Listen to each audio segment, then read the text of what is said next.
Physical QWERTY keyboards are gradually becoming a thing of the past. Manufacturers are offering less and less options for mobile users to use physical keyboards on their devices. But this doesn't mean that there isn't a demand for them, as if you're watching this channel, you're probably a fan of physical keyboards yourself and are wondering what you're going to do in the near future for your QWERTY typing needs. These two devices, the BlackBerry Classic and BlackBerry KEYone, while already have been released, both offer excellent physical keyboards with different characteristics that you might find to your liking. So if you're a fan of physical keyboards and you like this kind of content, don't forget to subscribe, hit the like button, and leave a message down below. So without further ado, let's get right into it. Released roughly 3 years apart, the BlackBerry Classic and the BlackBerry KEYone offer two very different experiences, both in terms of software and typing. This video won't go too in depth with the two operating systems that are found on both of these handsets, but rather we'll focus on the actual keyboards, the typing experience, and what fans of QWERTY keyboards can expect from these two handsets. Starting off with the BlackBerry Classic, you have a much harder plastic feel than compared to the rubbery keys of the KEYone. They're not nearly as beveled up as the keys on the KEYone, but they do retain very good backlighting, as most BlackBerry handsets do. The keys on the Classic are actually much larger than found on the KEYone, and as you can see, the width of the keys on the Classic are roughly the same as the KEYone, but the height is much higher. In terms of key travel and clickability, the Classic also has much more depth when you press down on each of the keys. You also get a much more satisfying click whenever you depress a key on the BlackBerry Classic. All this being said though, depressing keys on the BlackBerry KEYone, because of its rubberized soft texture, is actually much more comfortable than on the BlackBerry Classic.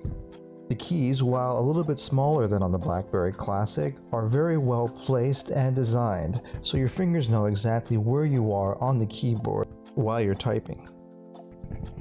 I was happy to see that the placement of the Alt, capital, and symbol keys are at roughly the same positions on the BlackBerry Classic and the BlackBerry KEYone. One thing that is noteworthy though is that the spacebar button on the KEYone is significantly shorter than what's found on the Classic. This is surprising considering that it also contains a fingerprint reader. So if you were to rate the two for the actual keyboard in terms of tactile sensation and layout, the BlackBerry Classic actually wins, even though it's the older phone. The widely spaced keys are a pleasure to type on, and of course you have the little nub, which is a joy to use. So now we'll get into the typing experiences of these two handsets. What I can say in a nutshell is that they're both very BlackBerry in nature, as the keys and the predictive text on both of these devices feel like a BlackBerry phone through and through. The alternate and shift keys work like a charm, and entering numbers or symbols while typing have never been easier on the Classic and the KEYone. They both feature different types of back buttons, and the BlackBerry Classic is notable for having a mouse nub. What I can say is that the major difference between the typing experiences on these two phones lies in the form factor. The BlackBerry Classic is a much shorter device, as the KEYone is much taller than the Classic. And one trait that has always been reported with the KEYone is that it's actually quite bottom heavy when you're typing on the keyboard. That being said though, the rubberized keys are probably one of the most comfortable ones I've typed on with any BlackBerry.